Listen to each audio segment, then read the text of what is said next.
संतान सप्तमी की व्रत कथा। एक दिन महाराज युधिष्ठिर ने भगवान से कहा, हे प्रभु, कोई ऐसा उत्तम व्रत बताइए जिसके प्रभाव से मनुष्यों के सांसारिक दुख दूर हो और वो पुत्र और पुत्रवान हो जाएं। यह सुनकर भगवान बोले, हे राजन, तुमने बहुत बड़ा उत्तम बात किया है। मैं तुमको एक पौराणिक और ऐतिहासिक कथा सुनाता हूँ, ध्यानपूर्वक सुनो। एक समय लोमन ऋषि ब्रह्मराज की मथुरापुरी में वासुदेव देवकी के घर गए। ऋषिराज को आया हुआ देखकर दोनों अत्यंत प्रसन्न हुए और उनको उत्तम आसन देकर बैठाकर उनके अनेक प्रकार के सत्कार किए। फिर मुनि के चरणोदक से अपने घर को और अपने शरीर को पवित्र किया। लोमन ऋषि ने कहा, हे देवकी, दुष्ट दुराचारी कंस ने तुम्हारे कई पुत्र मार डाले, जिसके कारण तुम्हारा मन अत्यंत दुखी है। इसी प्रकार राजा नहुष की पत्नी चंद्रमुखी भी दुखी रहा करती थी, किंतु उसने संतान सप्तमी का व्रत विधि विधान से किया, जिसके प्रताप से उसको संतान का सुख प्राप्त हुआ। यह सुनकर देवकी ने हाथ जोड़कर मुनि से कहा, हे ऋषिराज, कृपया करके रानी चंद्रमुखी का संपूर्ण वृत्तांत तथा इस कथा का विधान विस्तार पूर्वक बताइए, जिससे मैं भी इस दुख से छुटकारा पाऊं। लोमन ऋषि ने कहा, हे देवकी, अयोध्या का राजा नहुष थे। उनकी पत्नी चंद्रमुखी अत्यंत सुंदर थी। उनके नगर में विष्णुगुप्त नाम का एक ब्राह्मण रहता था। उसकी स्त्री का नाम भद्रमुखी था। वह भी अत्यंत रूपवती सुंदर थी। रानी और ब्राह्मण में अत्यंत प्रेम था। एक दिन दोनों सरयू नदी में स्नान करने के लिए गई। वहां उन्होंने देखा कि बहुत सी स्त्रियां सरयू नदी में स्नान करके निर्मल वस्त्र पहनकर एक मंडप में शंकर और पार्वती की मूर्ति स्थापित कर पूजा कर रही थी। रानी और ब्राह्मण ने यह देखकर स्त्रियों से पूछा कि बहनों, तुम यह किस देवता की पूजा कर रही हो? इस व्रत का क्या फल होता है? यह सुन स्त्रियों ने कहा कि हम संतान सप्तमी का व्रत कर रहे हैं और हमने शिव पार्वती का पूजन चंदन आदि से विधि पूर्वक किया है। यह सब ऐसे पुनीत संतान सप्तमी का विधान है। यह सुनकर रानी और ब्राह्मणी ने भी इस व्रत के करने का मन में संकल्प लिया और घर वापस लौटी। ब्राह्मणी चंद्रमुखी तो इस व्रत को नियम पूर्वक करती रही, किंतु रानी चंद्रमुखी राजपद के कारण इस व्रत को कभी करती, कभी नहीं करती, कभी भूल जाती। कुछ समय दोनों मर गई। दोनों अगले जन्म में रानी बंदरिया और ब्राह्मणी ने मुर्गी की योनि पाई, परंतु ब्राह्मणी मुर्गी की योनि में भी नहीं भूली और भगवान शंकर तथा माता पार्वती का ध्यान करती रही। उधर रानी बंदरिया की योनि में भी सब कुछ भूल गई। थोड़े समय के बाद दोनों यह देह त्याग दी। अब उनका तीसरा जन्म मनुष्य योनि में हुआ। उस ब्राह्मणी ने एक ब्राह्मण के यहाँ कन्या के रूप में जन्म लिया और ब्राह्मण कन्या का नाम भूषणा देवी रखा गया। विवाह गोकुल निवासी अग्निशील ब्राह्मण के घर किया गया। भूषणा देवी इतनी सुंदर थी कि वह आभूषण रहित होते हुए भी अत्यंत सुंदर लगती थी। कामदेव की पत्नी रति भी उसके आगे विमुख थी। भूषणा देवी के अत्यंत सुंदर, सर्वगुण संपन्न, चंद्रमा के समान धर्मवीर, कनिष्ठ, सुशील स्वभाव वाले 8 पुत्र उत्पन्न हुए। यह सब शिव जी के व्रत के पुनित फल का था। दूसरी ओर शिव विमुख रानी ने गर्भ से कोई पुत्र नहीं हुआ, वह निसंतान रही।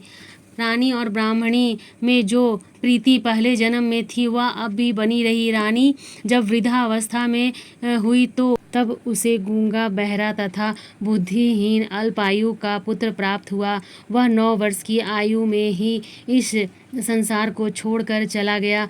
अब तो रानी पुत्र शोक से अत्यंत दुखी होकर व्याकुल रहने लगी। भूषणा देवी ब्राह्मण रानी के यहाँ अपने पुत्रों को लेकर पहुंची। रानी का हाल सुनकर उसे भी बहुत दुख हुआ, किंतु उसमें किसी का क्या वश था। कर्म और प्रबल में लिखे को स्वयं ब्रह्मा भी नहीं मिटा सकते।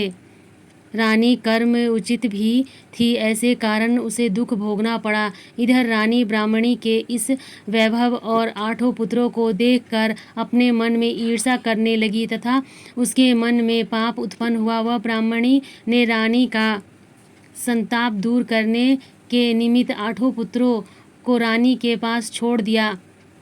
रानी ने पाप से वशीभूत होकर उन ब्राह्मणी पुत्रों की हत्या करने का विचार से लड्डू में विष मिलाकर उसको खिला दिया, परंतु भगवान शंकर की कृपा से एक भी बालक की मृत्यु नहीं हुई।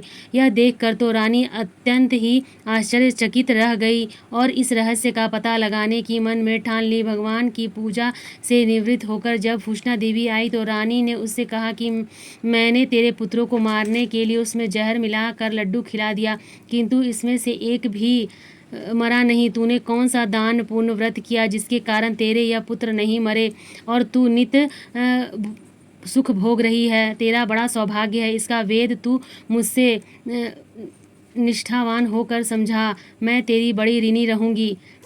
रानी ने ऐसे दीन वचन सुनकर भूषण कहने लगी, सुनो, तुमको 3 जन्म का हाल कहती हूँ, सो ध्यान पूर्वक सुनो। पहले जन्म में तुम राजा नहुष की पत्नी थी और तुम्हारा नाम चंद्रमुखी था। मेरा भद्रमुखी था और ब्राह्मणी थी। तुम अयोध्या में रहते थे और मेरी तुम्हारी बड़ी प्रीति थी। एक दिन दोनों सरयू नदी में स्नान करने गए और दूसरी स्त्रियों को संतान सप्तमी का उपवास, शिव जी का पूजन अर्चना करते देखकर हमने इस उत्तम व्रत को करने की प्रतिज्ञा की, किंतु तुम सब कुछ भूल गई और झूठ बोलने का दोष तुमको लगा और तुम आज भी भोग रही हो। मैंने इस संतान सप्तमी व्रत को आचरण विचरण सहित नियम पूर्वक सदैव किया और आज भी करती हूँ। दूसरे जन्म में तुमने बंदरिया का जन्म लिया और मुझे मुर्गी की योनि मिली। भगवान शंकर की कृपा से इस व्रत के प्रभाव से तथा भगवान को इस जन्म में भी ना भूली और निरंतर उस व्रत को नियमानुसार करती रही। तुम अपने बंदरिया के जन्म में भी भूल गई। मैं तो समझती हूँ कि तुम्हारे ऊपर यह जो भी संकट है उसका एकमात्र यही कारण है और दूसरा कोई कारण नहीं हो सकता। इसलिए मैं तो कहती हूँ कि अब भी संतान सप्तमी व्रत को विधि सहित करिए, जिससे तुम्हारा यह संकट दूर हो जाए। लोमन ऋषि ने कहा, हे देवकी, भूषण ब्राह्मणी के मुख से अपने पूर्व जन्म की कथा तथा संतान सप्तमी व्रत संकल्प इत्यादि सुनकर रानी को पुरानी बातें याद आ गई और पश्चाताप करने लगी तथा भूषण ब्राह्मणी के चरणों में पड़कर क्षमा याचना करने लगी और भगवान शंकर पार्वती जी को अपार महिमा की गीत गाने लगी। उस दिन से रानी नियमानुसार संतान सप्तमी का व्रत किया, जिसके प्रभाव से रानी को संतान सुख मिला तथा संपूर्ण सुख भोग कर रानी शिवलोक को गई। भगवान शंकर के व्रत का ऐसा प्रभाव कि भ्रष्ट मनुष्य भी अपने पथ पर अग्रसर हो जाता है और अनंत ऐश्वर्य भोग कर मोक्ष को प्राप्त होता है। लोमन ऋषि ने फिर कहा कि हे देवकी, तुम भी संतान सप्तमी व्रत को करके इसका संकल्प अपने मन में करो और तुम भी संतान सुख से वंचित न रहोगी। इस कथा को सुनकर देवकी हाथ जोड़कर रोमन ऋषि से पूछने लगी कि हे ऋषिवर, मैं इस पुनीत संतान सप्तमी के व्रत को अवश्य करूंगी। कृपया आप कल्याणकारी एवं संतान सुख देने वाली इस संतान सप्तमी व्रत का विधान, नियम, विधि आदि विस्तार से समझाएं। यह सुनकर ऋषि लोमन ने कहा, हे देवकी, यह पुनीत संतान सप्तमी व्रत भादों के महीने में शुक्ल पक्ष की सप्तमी के दिन लिया जाता है। उस दिन ब्रह्म मुहूर्त में उठकर किसी नदी, तालाब अथवा कुएं के पवित्र जल में स्नान करके निर्मल वस्त्र पहनना चाहिए। श्री शंकर भगवान तथा जगदम्बा पार्वती जी की मूर्ति की स्थापना करें। प्रतिमाओं के सम्मुख सोने चांदी के तारों का अथवा रेशम के एक झंडा लगावें। उस झंडे में 7 गांठें लगानी चाहिए। इस गांठ को धूप दीप अष्टगंध से पूजा करके अपने हाथ में बांधें और भगवान शंकर से अपनी कामना सफलता होने की प्रार्थना करें। तत्पश्चात 7 पुए बनाकर भगवान का भोग लगावें और 7 पुए एवं तथा शक्ति सोना एवं चांदी की अंगूठी पहनकर इस सबको एक तांबे के पात्र में रख कर विधि पूजन करें। उसका विधि पूर्वक नियम पूरे से पूजन करके इसकी सदाचारी कर्मनिष्ठा ब्राह्मण को दान देवें। उसके पश्चात 7 पुए स्वयं प्रसाद के रूप में ग्रहण करें। इस प्रकार इस संतान सप्तमी व्रत का पारण करना चाहिए। प्रति साल की शुक्ल पक्ष की सप्तमी के दिन हे देवकी, इस व्रत को इस प्रकार करने से समस्त पाप नष्ट होते हैं और भाग्यशाली संतान उत्पन्न होती है, अतः अंत में शिवलोक को प्राप्त होती है। हे देवकी, मैंने तुमको संतान सप्तमी का व्रत संपूर्ण विधान विस्तार सहित वर्णन किया है, उसको तुम नियम पूर्वक करो, जिससे तुमको उत्तम संतान पैदा होगी। इसकी कथा कहकर भगवान आनंद कंद श्री कृष्ण ने धर्म अवतार युधिष्ठिर से कहा कि श्री लोमन ऋषि इस प्रकार हमारी माता को शिक्षा देकर चले गए। ऋषि के कथानुसार माता देवकी ने इस व्रत को नियम पूर्वक किया, जिसके प्रभाव से हम उत्पन्न हुए।